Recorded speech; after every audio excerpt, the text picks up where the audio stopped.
unosepha igijimi yakhokhoba ukubhekela uqala ngumyengana umayekethe libhela uzondulanga ukhubona uquntu umafunda bezitha ngusompisi uguqa kandlela siyacamagusha ngalolu suku lwanamhlanje is 13 September Diphansi uthi is 13 Monday. Namhlanje lusuku lwasevenkileni ngumvulo apho siye singene evenkileni sikhangela ukuba singaphuma nantoni. Namhlanje siphethe iSepha mani sependala iSepha yaqalwa ngo1884 kwakudala ngoko omakhulu bethu basikhulise ngale Sepha nabo bekhuliswe ngayo le Sepha. Siphethe lonto ke namhlanje sithi jikela wena kwivenkile yakokwenu apho uzawuzifumanela khona le Sepha. Nansi ke into abantu abathanda uyenza ukuba ubhele wancokola lonto bazawufona thatha uphele unayo le Sepha yi-sunlight ikhona pha ngakokwenu khayikhangele pha kuma friend lo wangakokwenu walisise kulonto ke bakhona ke lento ayipheli ngumhlanezolo umuntu uzawuorder into ibenye ye20 athi ndicela unukani ayibhatali 20 rand yakokwabo afone oko ba andikamfumani unukani wam oko ndibhatele abe umuntu wakhona eseKapa umbuzo ngokubana uzawufika njani unukani eKapa. We encourage ke abantu abahle ukuba nokungade uthenge kwi-herbal shop into ezawuba cheap ngakokwenu because ngoku ubhatele i20 rand usashotelwa i100 rand yokhuriya. Siyaba refunda ke abantu abebengayazi umuntu ucinga mhlawumbe xa ibhatala i20 rand uzawuposelwa lonto ibe free. Iyatsho ipolicy yokukhuriya ukuthi we courier for free anything engu650 and above, meaning ukuba uthatha ikhombo yethu siyenze ibe yi650 so that sikuposele kwakula 650 but uba anything less than la 650 uzawubhatala icourier asizokwazi ukukusubsidizela lonto. Besiyigqithisa nje lonto kuba besesicinga nje ukushumayela igamenje oba kushunyayelwe.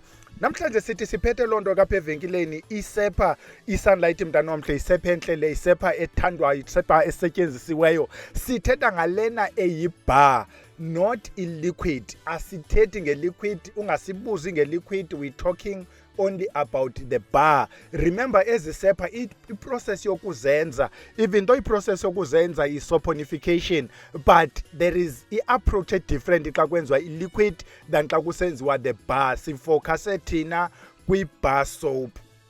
Siqala ke ngelithi ke xa siyichayelela le Sepha is considered a pure soap.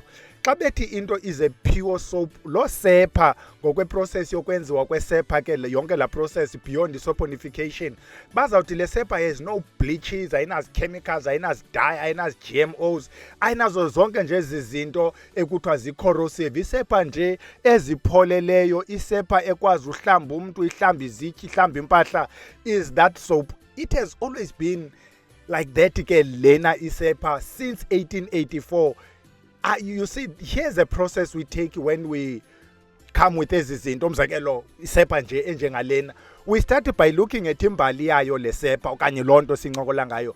Ithini history yayo, kwakutheni ukuze ibe khona. Umzekelo if you remember when we spoke about ivimbela sathi petroleum jelly esithi yaphuma kwi-process ye-oil rigs as a byproduct discovered by chance. Out of lo petroleum jelly kwaphuma ivaseline kwenziwa amavimbela yaba yilonto ke ininzi njalo. So would look at the history, why was it started ukuba startwa for a reason, because if you go to Vusilanga Academy the first question esibuzayo whether liyeza or sisiwasho what does it do, because upper we look at the intention of the manufacturer or the creator or the inventor or the founder. Lo mntu uze nento, what does it do? Xa simazi what does it do siphendule a next question, what can it do? Dibhekisa kuwe ke wena mntu bukhona esikoleni sakwaVusilanga. Today we are going to talk about what does it do. Ndifuna ke kwinto nganye sizayithetha, you think creatively what can it do. So sithi ke xa sijonga yonke lento sizawujonga ithini imbali yayo, biqalelweni, iqalwe phi, sometimes it matters, and then sithi what has been evolution yalento over time. Sijonga ba were there changes ina kulento esixesha lihamba, why were there changes. Number 2 sijonga ikhona na i-research conducted where would go to journals, student assignments, i-thesis, honors, masters, PhD, sijonga ukuthi bathini kuphando ngayo lento. And then unumber 3, we will go to ii-groups zabantu abamhlophe. Umzekelo sithetha mosike sunlight up, sizawuya kwii-groups zabantu abamhlophe sijonga ukuthi aba bantu bamhlophe who use izinto ezi-spiritual bayenza ntoni lento sithetha ngayo. Unumber 4 and unumber last, sizawuya ke ngoku kwezi zethu ii-groups, particular lo Facebook,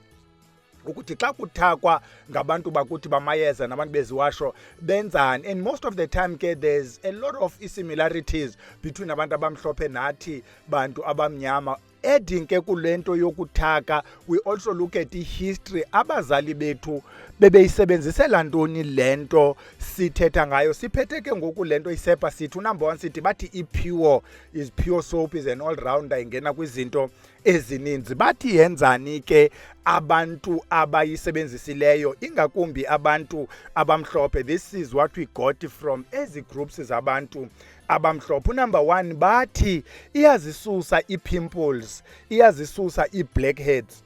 Bathi ke abanikazi bayo kufuneka lento uyenze i-face mask, uyithambise apha ebusweni. Bathi normally ebusuku xa uzawulala, they are not particular whether you remove it or not, but bathi if uzayisusa ungasebenzisi any other thing engabhalwanga organic.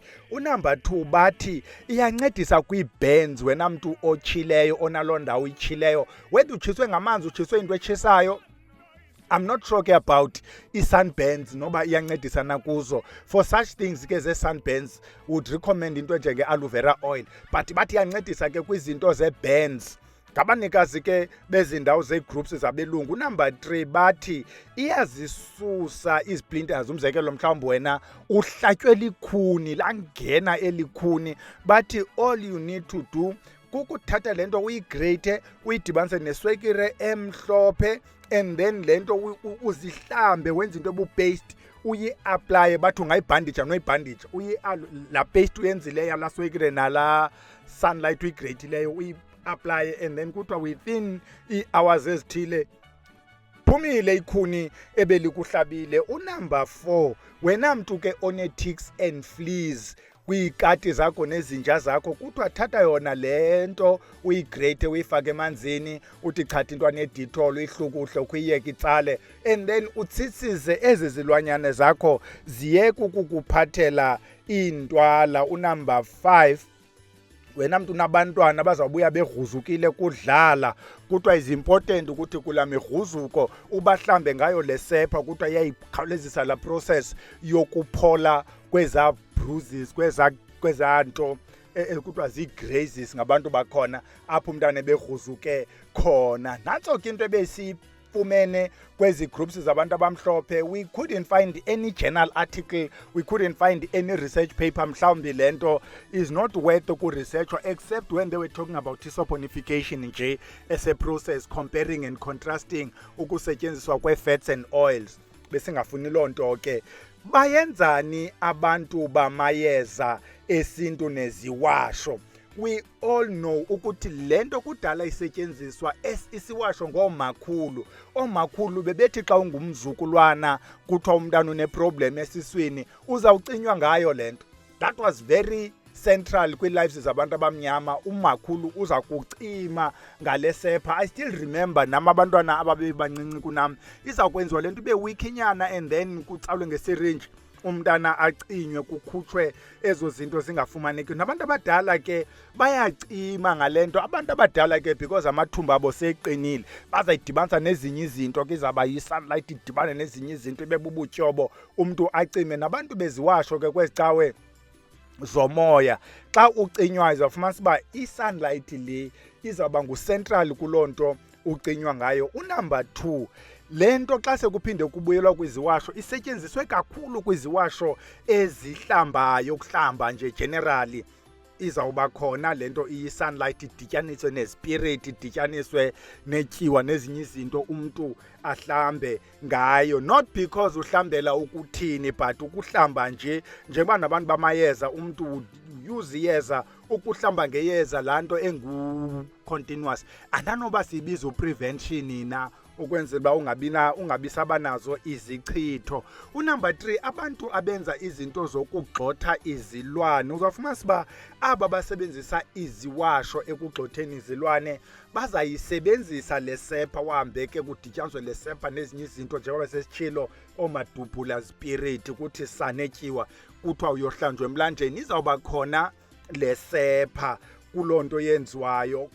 Number 4, abanye ke bazayisebenzisa kwezi zinto kuthiwa kuyachelwa apha endlini, kuchelwe apho kuzofakwa nezinye izinto ki-ammonium kuthi baphinde bayisebenzise nasekuqiniseni, babethelele loo nto izawube inesepha, not uba kuzawufakwa igaqa lale sepha iyadi yonke kuloo nto yenziweyo. Sisathetha ngabantu beziwasho apha, but if ukule academy yakwaVusilanga, when we define iyeza we also mean isiwasho, but when we talk about isiwasho we exclude iyeza. So nabantu bamayeza bayisebenzisa lento xa besenza izinto zamayeza.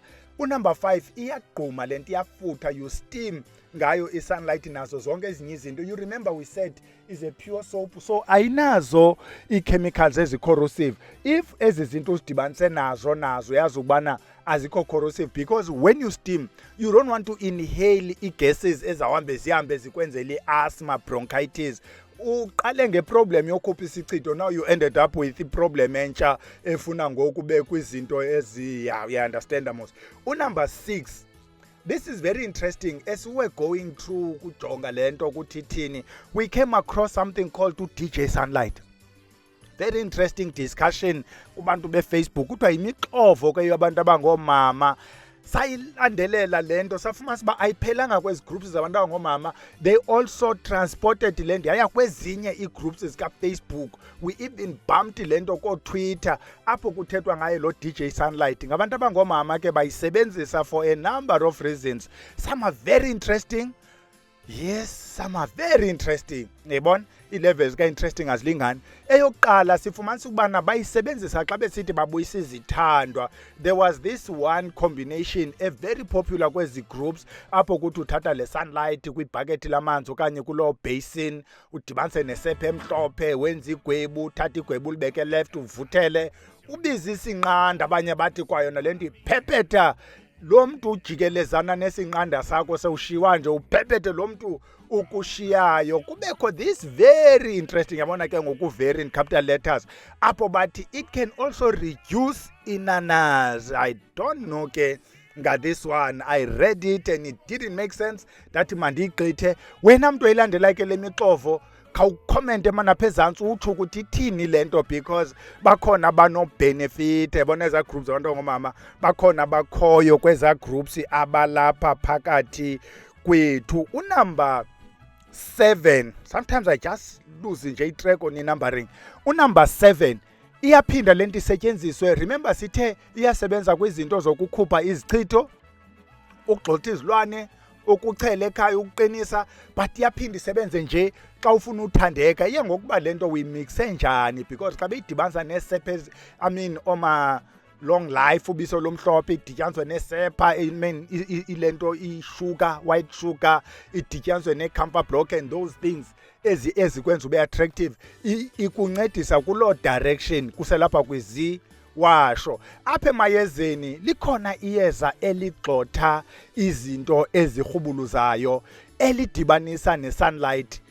I was just introduced kule combination, very interesting combination yamayeza adibanisa into ezininzi, but ngamayeza la afake yona le sunlight nezinye izinto nje ezi-interesting. Iyasebenza ke lento, sithi fumana the original, ungafumani ezisezenziwe zamodifier zathini. Khawuyofumana le ukhuliswe ngayo, lena uyaziyo, isabhalwe sunlight ke mntana omhle.